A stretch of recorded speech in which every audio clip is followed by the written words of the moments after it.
What's up, man? Yeah. How's it going? Stop work order. Like, stop working? Is he pissed?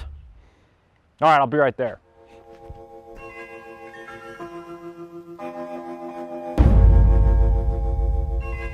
What's up, fish tank people? FishTankTV.com, DustinsFishTanks.com, bringing it to you on a Sunday, baby. How's everybody doing? I hope you're doing well. In today's video, we're going to give you a long-awaited update on the greenhouse saga. We're also going to talk about an aquarium for a change. That's right, a 900-gallon aquarium to be exact. And we're going to talk about the stop work order on Greenhouse 2.0. And don't forget, we're having the fall fashion sale. Get a free plan with any merchandise purchase on DustinsFishTanks.com this weekend only. But first, a lot of the stuff I'm doing right now kind of sucks, and I'm going to show you guys a nice little life tip on how I keep myself from going insane. That's right, here comes the woo-woo. So I've preached affirmations before, and I'm going to preach it again. Every day I write down in a notebook, my name is Dustin Wunderlich. From this room, I will change the world. If I could have any job in the world, what would it be? I have the perfect job for me. Let's stop right there. If I could have any job in the world, what would it be? Here's part of it. While I'm in the middle of new construction on Greenhouse 2.0, the Newport Aquarium hits me up and they want me to help them with not one, not two, but 3 aquariums. I was actually up at the Newport Aquarium on Thursday. The first tank we're gonna redo is a 900-gallon Mekong River tank. Next tank we're gonna do is a 900-gallon Rio Negro tank.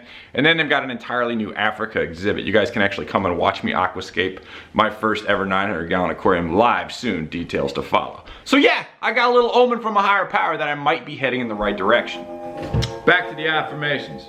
If I could have any job in the world, what would it be? I have the perfect job for me. My goal is to help people through my service. In 2.0, we'll have live events. I strive to be the best in the world at what I enjoy doing. I enjoy setting up fish tanks. I look at the best in all situations. I will not worry about things that I cannot control. More on that in a minute.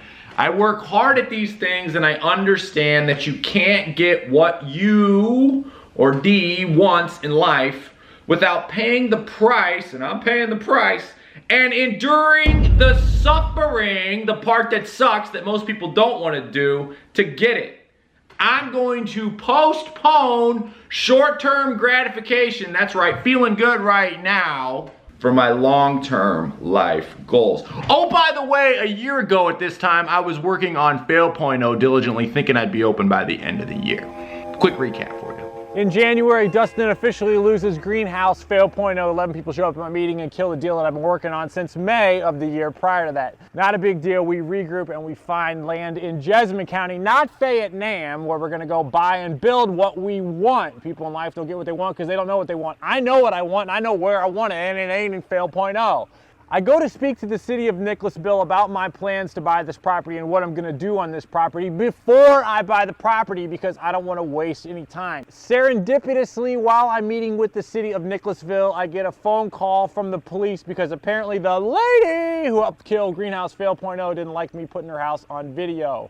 Oh well, during that meeting, the people of Nicholasville decide it's not a big deal for Dustin to build a greenhouse because the property I'm looking at is Zone B1, and basically say, yeah dude, you're good to go. Come join us down here in Jessamine County. Fast forward to April 20th, or 420 bro, Dustin closes on a $95,000 piece of property in Jessamine County, Zone B1, where I can do whatever I want. I also confirmed with everyone around me what I was gonna do, and they were all cool as heck. During the month of April, I get with engineers. When you hear the word engineer, think you're gonna spend a lot of money. I have engineers design a final development plan. I am set to present that final development plan on the Tuesday after Memorial Day around May 30th at 7:30. I'm set to meet with them to confirm what I am doing officially. At 7:07 on May 30th, I get a call from my engineer saying that there's no power at the city hall and that the meeting is postponed for a month. In the words of the legendary hip-hop lyricist Mr. Nasty Nas, time is money when it comes to mine taken in blood. And guess what? They took it in blood because it took another 30 days on my timetable before June 30th when my final development was actually approved and I could begin construction. End of July, Justy goes on vacation with his family. While I'm on vacation with my family, I still managed to submit the plumbing permits to get myself water on the property because in July in Kentucky, water plus sun equals Dustin growing plants on his new land that's costing him money every month. Might as well make some money on it. I don't know what I'm doing as I've never general contracted anything before, so I consult my father-in-law, Poppy, who says get it up on grade first. So I got the plumbing permit handy, but I don't have it up on grade. I go to get her up on grade, no issue. One guy's $6,000, one guy's $10,000. I go with the guy who's 6. My guy who's doing it for $6,000 tells me it's probably a good idea to lay down a bunch of number 2s at the construction to have a nice little construction entrance.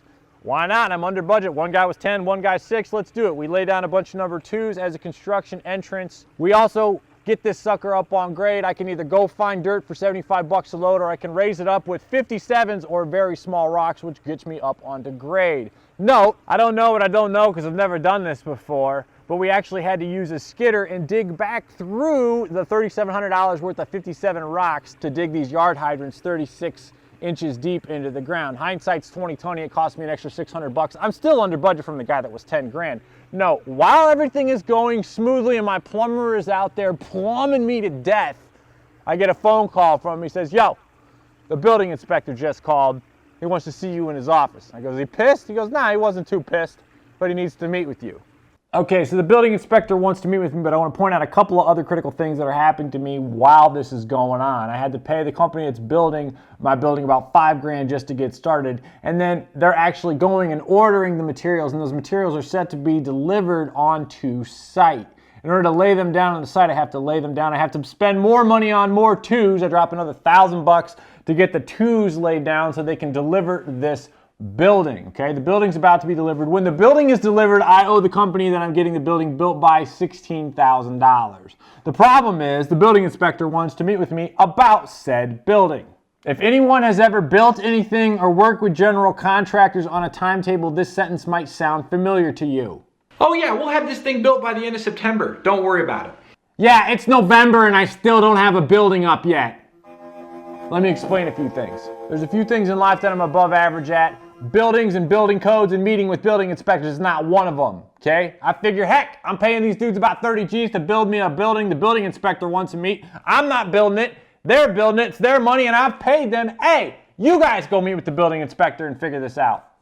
I send in Brandon. Building inspector wants to meet. I've never built a building before. There's a project manager on the scene named Brandon. Brandon's a big dude. Brandon rides motorcycles. Brandon has tattoos all over his arm. Brandon smokes cigarettes. And Brandon has built multiple buildings in Nicholasville before. We send in Brandon. Brandon goes and meets with the building inspector. Brandon calls me back. Brandon sounds like a dog with his tail tucked between his legs that just got punished for taking a crap on the carpet. Brandon enlightens me on the following things. Yeah, man, you got a bunch of work to do before we get this thing going. We aren't general contracting this thing. You haven't even signed the final development plan yet. I didn't know I had to sign the final development plan. I've never done this before. No one told me I had to sign anything. Yeah, he also says you got to redo the silt fences and lay felt down underneath your construction entrance. Wait a minute. I just paid people to go put those 2s down so I could have a nice construction entrance. Now you're telling me I got to pay somebody to lift those 2s up, pay to put the felt down under, and then pay to put the rocks back over it? Wonderful! Yeah, he says we also need to have engineered prints from this building. Here's what I'm learning. When you're doing construction, you hear the words engineering, think dollars leaving your wallet. Here goes me forking out more money. When I hear I got to get engineers involved, I call the original owner of the building company. Yeah. What's up, man? No, I wanted to talk with you about what we got to do to get this building going. I've cut you a check for 5 G's and another 16 when the building hits. I still don't have anything to show for it. And I'm wondering, you told me you do 100 buildings a year. Now, here's my question. How do you do 100 buildings a year, yet you don't know we need to have engineered prints for this building? How does that happen? Please explain that to me. Oh, okay. Yeah. All right. You said the words to me. You said, oh yeah, Nicholasville loves our buildings. They have no problem inspecting our buildings.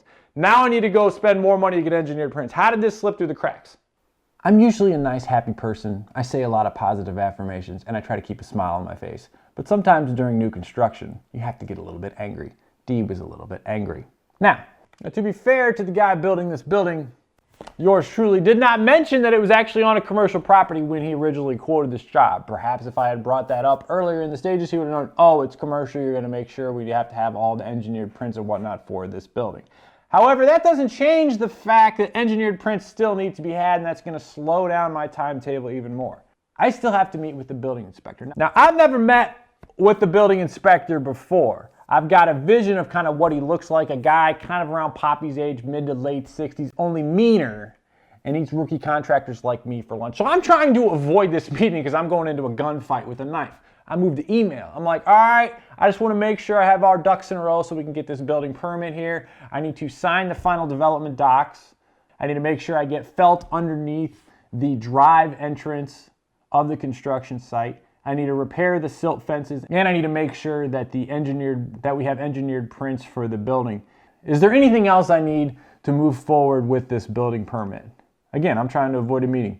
He replies, why don't you set up a meeting with Jennifer or Michelle?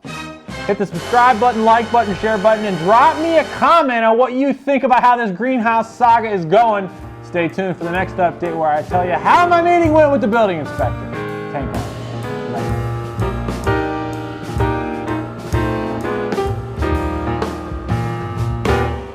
It's the fall fashion sale on DustinsFishTanks.com. Get a free aquarium plant with any merchandise purchase this weekend only on DustinsFishTanks.com.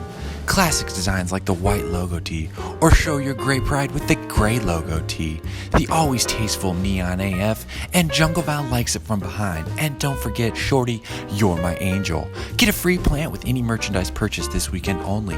Don't forget to grab a limited edition Koi and Crenum t-shirt, or clean up the mess, you sloppy punks, with a Dustin's Fish Tanks towel. Supplies are limited. Get your free plant with any merchandise purchase this weekend only. It's the fall fashion sale on DustinsFishTanks.com. Look great, feel great, be great.